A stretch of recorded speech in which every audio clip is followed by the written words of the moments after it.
Notre quatrième partie va être s'intituler par le développement et perspectives d'évolution. Le premier chapitre, le développement. Dans ce chapitre, on va attaquer trois principales notions qui sont la croissance, le développement ainsi que le sous-développement. Alors, c'est quoi la croissance? C'est une augmentation de la richesse créée d'un pays. Pendant une longue période, il s'agit d'une notion purement quantitative. Croissance au sens strict, c'est un phénomène mesurable dans le temps et dans l'espace. On sait très bien que cette croissance se mesure par le taux de croissance qu'on a pu traiter dans les agrégats. Deuxièmement, l'expansion. L'expansion, c'est un phénomène conjoncturel qui est caractérisé par une hausse importante du PIB et donc une croissance est supérieure au taux de croissance observé sur une longue période, c'est-à-dire une continuité de croissance. Pour la récession, c'est un phénomène conjoncturel caractérisé par une faible hausse du PIB, c'est-à-dire une évolution timide de cet agrégat et donc une faible hausse de l'activité économique. Le taux de croissance est inférieur au taux de croissance observé sur une longue période.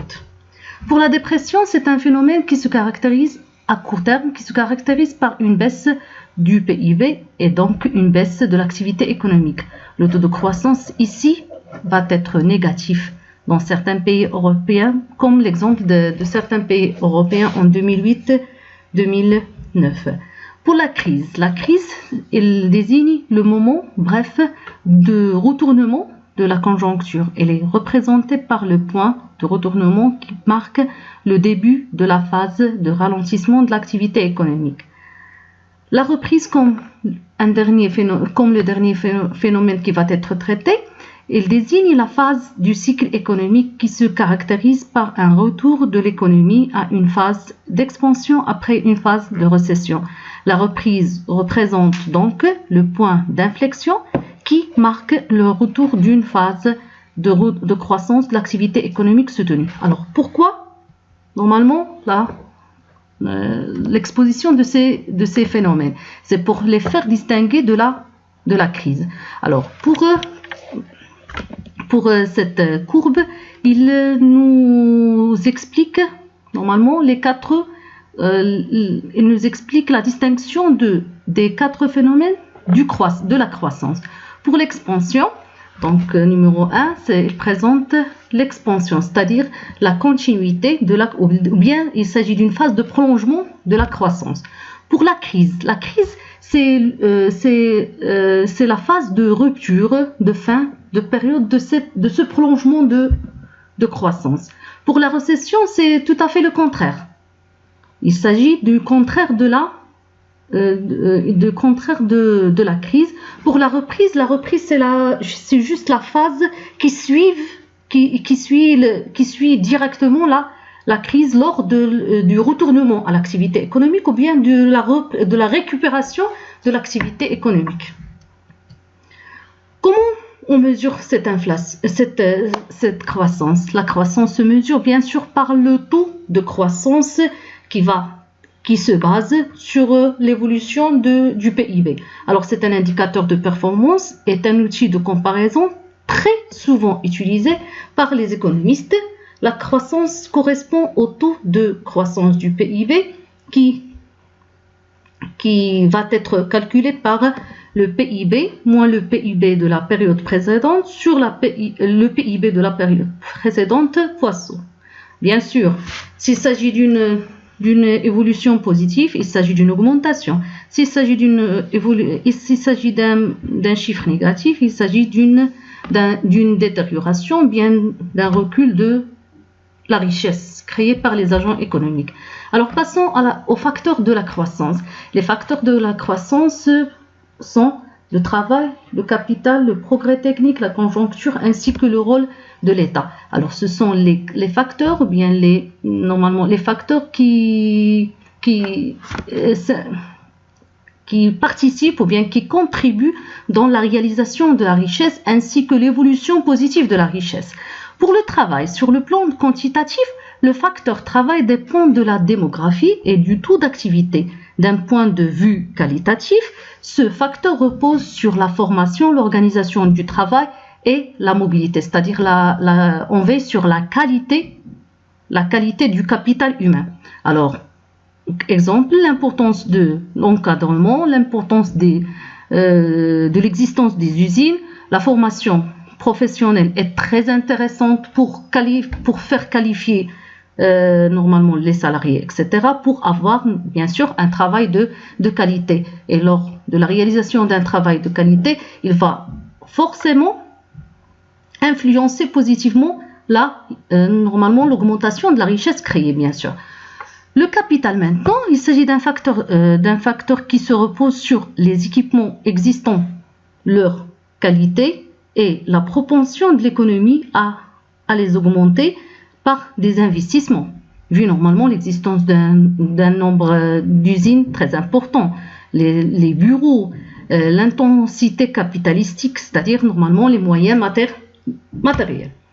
Alors, pour le progrès technique, il permet la modernisation des équipements et l'innovation grâce au développement, aux recherches et développement, toujours pour avoir un produit de qualité, un produit de qualité qui va influencer toujours positivement la création d'une richesse de valeur.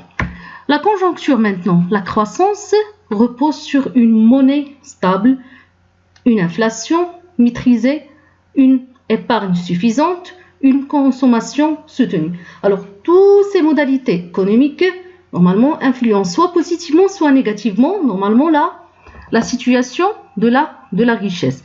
Si on est dans une inflation, ça va influencer négativement la perte, ça va influencer négativement l'économie, vu normalement la perte de la valeur de la monnaie.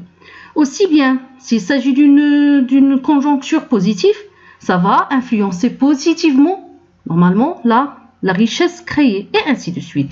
Alors là, les conditions économiques, à titre d'exemple, on peut citer les conditions économiques des 30 glorieuses fortes consommations des années 80.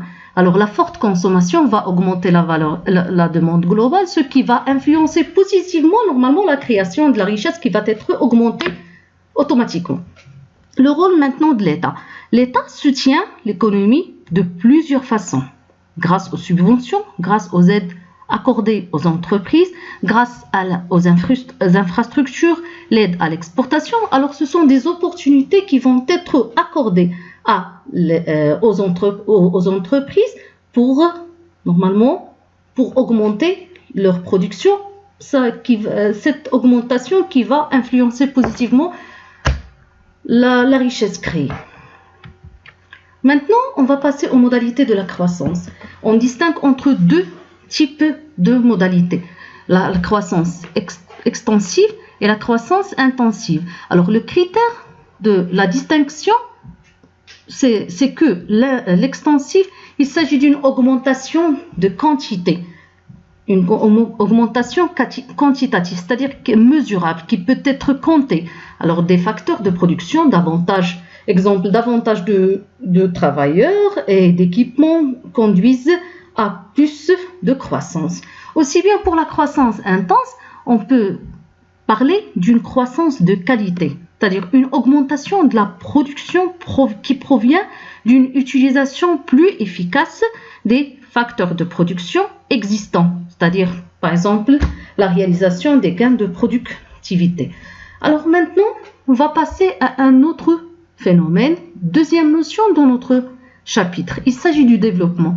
Notion de développement. Le développement est l'évolution qualitative d'un pays qui se traduit par l'ensemble des transformations techniques, sociales et culturelles qui permettent à l'apparition et la prolongation de croissance économique ainsi que l'élévation des niveaux de vie. Ou on peut encore citer qu'il s'agit d'un ensemble de changements structurels au niveau économique, social, culturel et politique qui accompagnent et entretiennent la croissance économique. Alors, on peut plus parler d'un développement sans croissance. Alors, le développement est plus global que la croissance. Le développement durable. Le développement durable, il correspond au développement qui répond aux besoins présents d'un pays sans compromettre la capacité des générations futures à satisfaire leurs propres besoins. Autrement dit, c'est un développement qui assure à la fois la satisfaction des besoins humains des générations actuelles et celles des générations futures. Pour les indicateurs du développement, ou bien comment on mesure le développement, on va distinguer entre 3 indicateurs. Le premier indicateur, il s'agit du PIB par habitant. On peut le calculer grâce à, on va diviser le PIB sur la population totale. Pourquoi faire? C'est pour savoir normalement la valeur du PIB divisé par le nombre d'habitants d'un pays est plus efficace que le PIB pour mesurer le développement d'un pays. Cependant, il n'est qu'une moyenne, donc il ne permet pas de rendre compte des inégalités de revenus et de richesses au sein d'une population. Deuxième indicateur, et à mon avis, il s'agit du plus célèbre indicateur de mesure de développement. Il s'agit de l'indice de développement humain. C'est un indice publié par les Nations Unies pour mesurer le développement social et culturel des pays du monde. Il est composé de trois autres indicateurs. Il s'agit de l'espérance de vie à la naissance, deuxièmement la scolarisation, taux d'alphabétisation, ainsi que le PIB par habitant.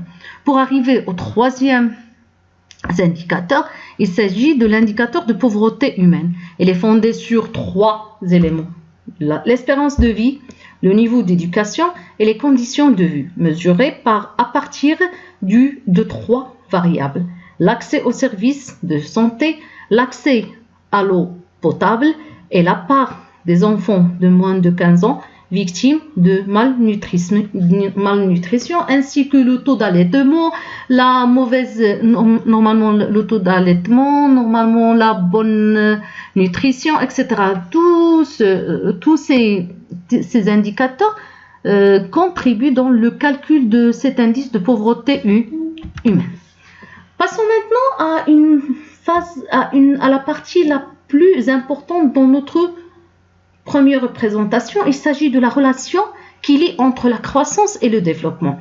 Alors, la croissance doit pouvoir conduire au développement. C'est-à-dire, on ne peut plus imaginer un développement sans croissance. Alors, la croissance économique, augmentation de la quantité de la richesse produite, il va automatiquement augmenter l'indicateur de PIB par habitant, ce qui va influencer positivement sur le revenu par habitant, aussi une hausse et diversification de la consommation, alors meilleure nutrition, meilleur logement, plus de dépenses individuelles, de santé, etc.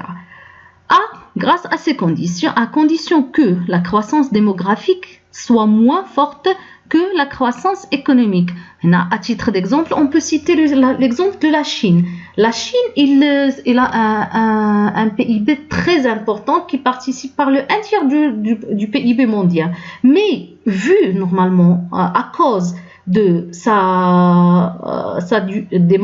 l'explosion démographique, il fait quoi? Il fait normalement perdre la valeur de cette augmentation de la richesse, ce qui rend normalement le PIB par habitant inférieur.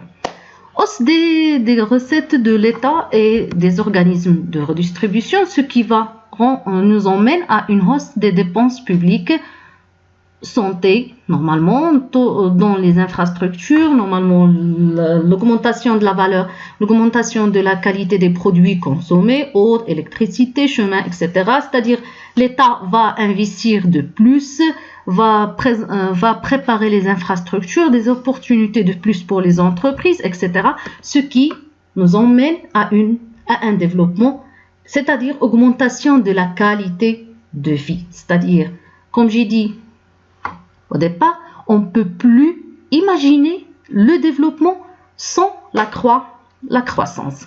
Le développement permet à la croissance de se prolonger, c'est-à-dire le développement, augmentation de la qualité de vie va pousser le citoyen à augmenter sa consommation. Vu normalement l'augmentation du pouvoir d'achat, alors on aura un meilleur niveau de santé de la main-d'œuvre, aussi bien meilleur niveau d'éducation de la main-d'œuvre, ce qui va augmenter la productivité du travail. Aussi bien la meilleure qualité des infrastructures, c'est-à-dire l'investissement public, ça va augmenter les échanges de biens et de services, ce qui va augmenter automatiquement la richesse créée par les agents résidents, automatiquement une augmentation de croissance économique, augmentation de la quantité de la richesse expliquée par l'augmentation de la quantité de richesse produite. Alors on peut dire que la croissance se considère comme le moteur de développement, et aussi bien on ne peut plus imaginer un développement sans croissance. Alors on conclut la relation réciproque entre les deux phénomènes.